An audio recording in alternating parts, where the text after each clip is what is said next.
Hey folks, Wally DM here, and today we're going to take a look at Realm Fables and a few other books that were sent to me by Jay from Shieldice Studios. So most of the books that I have received are from the Realm Fables line, which features a bunch of random tables that you could use to generate all sorts of things for your tabletop role-playing games. Now, needless to say, I was pleasantly surprised when I received these because I absolutely love all of the ideas and all of the tables in the books. So the books that I received was Realm Fables Miscellany, Realm Fables World Generator Volume 1, World Generator Volume 2, and then a couple of settings and a one-shot. The one-shot is a systemless adventure called Kidnap the Archpriest, and the settings book is Realm Fables Perform Settings Volume 1. Now, in addition to these 5 books, I also received the Dungeon Diary of Daedalus. Now, this has got to be one of the best dungeon generators I have ever seen. There are all kinds of different tables, ideas, and backstories, you name it, everything that you need to make a dungeon. So if you're interested in learning how to build dungeons, whether you want to just pick from the list or roll them randomly,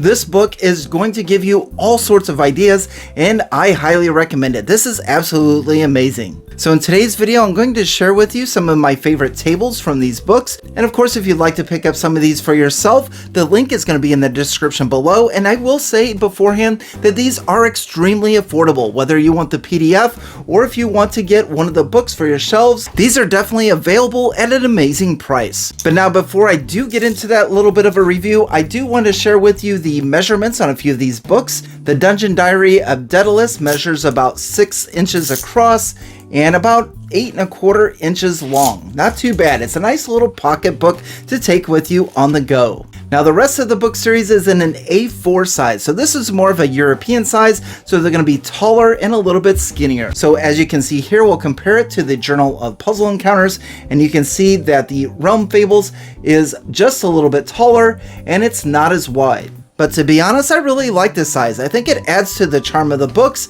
and it allows for the information to be displayed exactly how you would need it. So let's take a look at a few of the tables. My favorite so far is the Miscellany table, and that is because we have the library generator and the villain generator. So as you can see here, most of our tables are going to be D20. We have library appearance with as far as the structure, the rooftop, the internal layout, and the most prominent feature. Flip the page, we actually have some drawings or sketches that you could use. We have what surrounds the library if you're in a wilderness or if you're in a city or a town, you can choose those. We have library NPCs, familiars, secrets, famous books and scrolls. There's a D20 chart for that. Other library items such as the main areas, maybe secret areas, and then a quick book creation, maybe some inferior books, standard, superior, or magical. So if you're looking to create some quick books, that's where you're going to want to be. And then we have these sections of the library. I really enjoyed this section because if you want to pick 4 or 5 sections that are prominent in your library, you can just roll a D100 and take the results. For example, if you roll a 25, maybe your library has a section on mythical creatures. 36, they have family trees. 50, they have a section on dark magic. 75, they have a section in the library on art. And 93, they have a section on winemaking. But the library doesn't stop there. We have the librarian. You can pick the race, the temperament, the facial features, the clothing, and so on.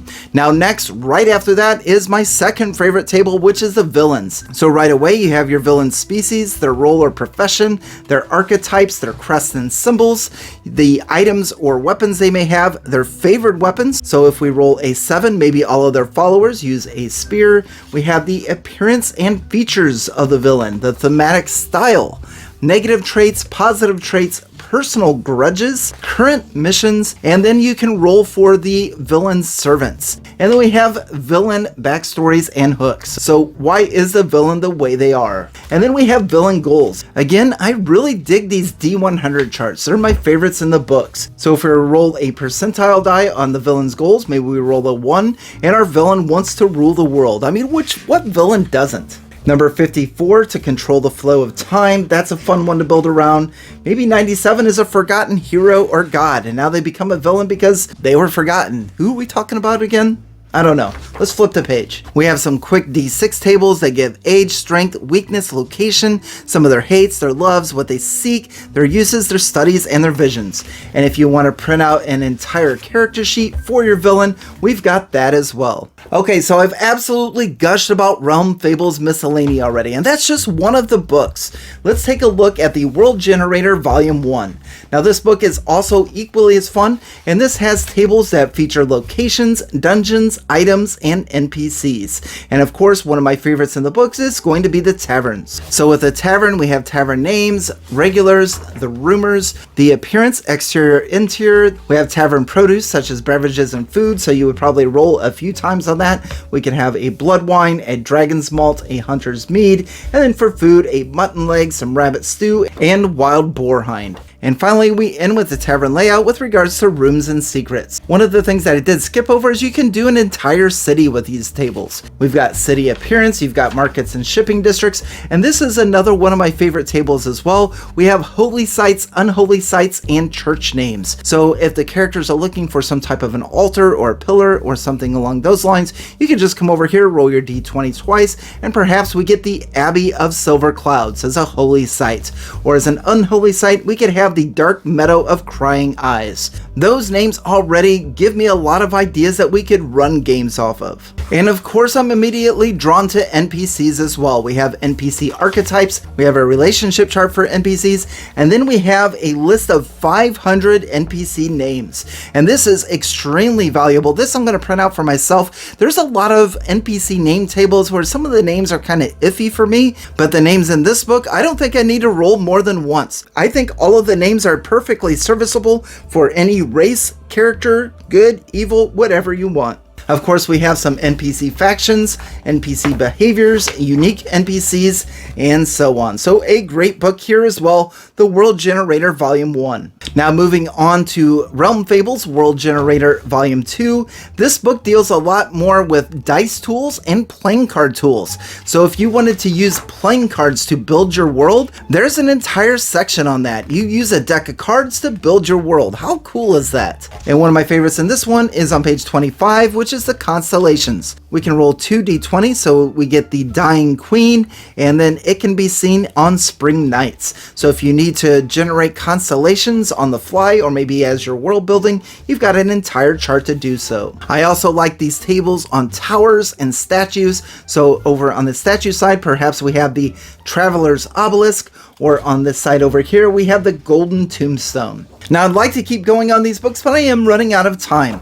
The Realm Fables is a setting book, which is really cool, and the Kidnap the Archpriest is a nice little dungeon adventure that you could run, plus it has a lot of tables in there that you could use as well. But of course, as mentioned previously, the Dungeon Diary of Daedalus is my favorite book of the set. This is absolutely amazing for creating dungeons. There's so many ideas in here. Taking a look at the contents page, it has everything from building the dungeon with as far as room size, pillars and columns, keeps, temples, villages, you name it. There's all kinds of tables for it. Flipping to that page in particular, you can see on page 22, we have pillars and columns, which just shows you the shape of the column and gives you a little bit of backstory. If we roll an 8, maybe they're chipped and cracked. If we roll a 16, the column groans and cries, as a column probably would. And then of course we dig into our dungeon building. Why are the adventurers wanting to go there? The different types of dungeons. It could be in a building such as a mausoleum or casino. This guide has an entire layout for lore and backstory, which is fun. The different types of rooms you can find in dungeons, such as bedrooms, galleries, jail cells, kennels, nurseries. You've got holy areas such as ritual rooms, unholy temples. You've got workshops such as armories and stonemasons. You've got caverns and caves that are a hermit's dwelling or an old ruin. And then you've got the haunted rooms. These are some of my favorite as well. A D12, let's say we roll a 7, a pale rider upon a horse trots through the courtyard.